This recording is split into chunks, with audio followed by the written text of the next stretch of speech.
terkait tarbiyah jinsiyah ya. Tema besarnya tarbiyah jinsiyah membawa tema terkait batasan aurat bagi seorang perempuan dan batasan pergaulan.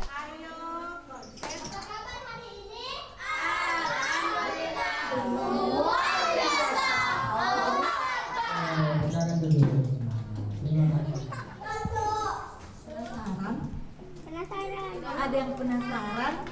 Oke, kalau begitu kita sama-sama buka tasnya boleh? Boleh ya? Hitung sama-sama ya. 1, 2, 3. Oh, Bunda Umi punya teman rahasia.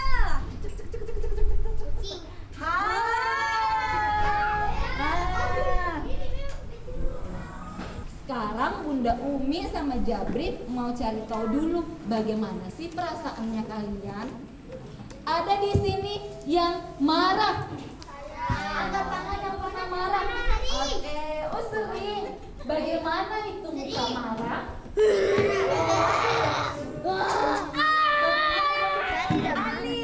Ali yang buat Ali marah biasanya apa Ali? Kalau Ali diganggu sama adek, Ali marah tuh. Ali marah sama Marah? Oh iya, tas dulu dong. Iya. Sekarang coba yang bagian mana di dalam diri Jabri yang boleh disentuh sama Mulia? Tangan.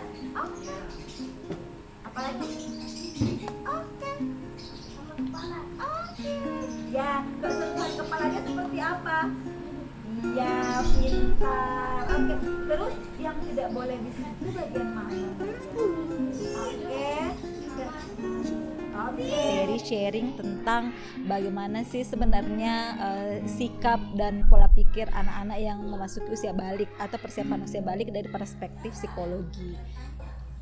Jadi sekitar umur 7 sampai 12 tahun itu sudah paham. Apalagi ditambah sekarang kan kita-kita yang anak-anak sudah pakai internet kan. Jadi arus pengetahuannya mereka lebih banyak dan lebih besar gitu. Jadi pemahaman mereka kemudian melihat tentang pornografi tentu lebih besar. Dan hal itu yang bisa menyebabkan sebenarnya istilahnya mereka puber lebih dini gitu. Makanya sebaiknya usia-usia awal SD itu sudah belajar soal itu. Mandi tadi, praktek mandi, apa semua yang kita lakukan? Sebut aja satu. Nyampuk. Membersihkan ketek. Ayo lagi lah. Lagi di badan. Kalau ke anak-anak lebih pada perkara-perkara teknis, bagaimana dia menganggap syariat itu adalah sebuah hal yang membahagiakan dengan sambutan yang bahagia, karena itu bagian daripada perintah penciptanya. Jadi penyampaian secara bahagia ya, jangan sampai kemudian syariat itu mereka anggap sebagai sesuatu yang mengekang bagi mereka, atau kemudian syariat itu sesuatu yang buat mereka itu tidak bebas. Jadi mungkin perlu dipahamkan dulu kenapa harus taat gitu. Itu yang kemudian perlu dijelaskan kepada mereka terlebih dahulu sebelum kepada apa saja gitu yang kemudian harus mereka taat. Itu apa sih sebenarnya? Jadi kalau mereka balik, mereka sudah bisa bertanggung jawab. Jadi sudah bisa bertanggung jawab, semakin dekat dengan Allah. Kemudian harus bisa mengontrol diri, mengontrol emosi, karena akan banyak sekali pertentangan khususnya terkait dengan emosi yang terjadi pada diri mereka yang mereka tidak sadar. Kenapa bisa saya seperti ini? Kenapa tiba-tiba saya suka banyak pertentangan dengan orang tua? Kenapa seperti itu adalah hal yang wajar dan mereka harus belajar untuk Dilakukan pada saat haid. Apa yang pertama itu? Pas. dengan ada informasi yang lebih dini. Jadi harapannya saya mereka itu siap bahwa mereka seperti ini, saya tahu ini adalah gejala yang alamiah. Jadi saya juga anak-anak juga lebih siap untuk mengatasi hal-hal yang dia akan dihadapi, dan orang tua juga paham bahwa oh iya anaknya seperti ini, anaknya harus belajar. Tapi paling utama sebenarnya mau tanggung jawab sama Ada yang kenal. Terus apa lagi? Tanda balik. Balik itu apa? Balik badan? Sudah besar. Oh, menjadi remaja. Masya Allah, menuju remaja. Tapi Kalau kita di kedokteran namanya itu adalah pubertas. Nama saya Berbagai macam yang saya sudah pernah lihat, yang misalnya sudah nonton video porno usia dini gitu, atau misalnya mendapatkan kekerasan seksual sejak dini gitu. Dalam kekerasan seksual dalam arti misalnya digesek-gesek atau dipegang-pegang begitu.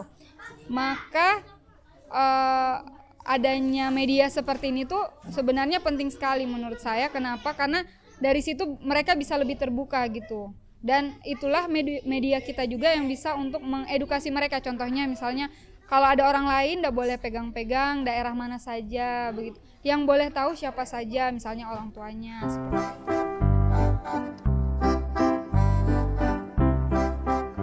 Harusnya orang tua itu mengharuskan anaknya begitu.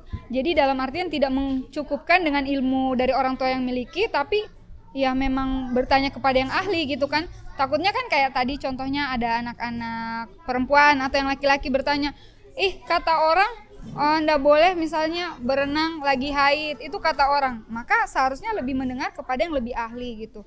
Paling tidak punya ada sandaran ilmu dan sumbernya itu jelas gitu. Kalau itu, dan sebaliknya bagi orang tuanya kan bisa jadi cuma kata tetangga ndak boleh seperti ini. Makanya ya tadi harus belajar gitu. Orang tua belajar, anaknya pun ikut belajar gitu.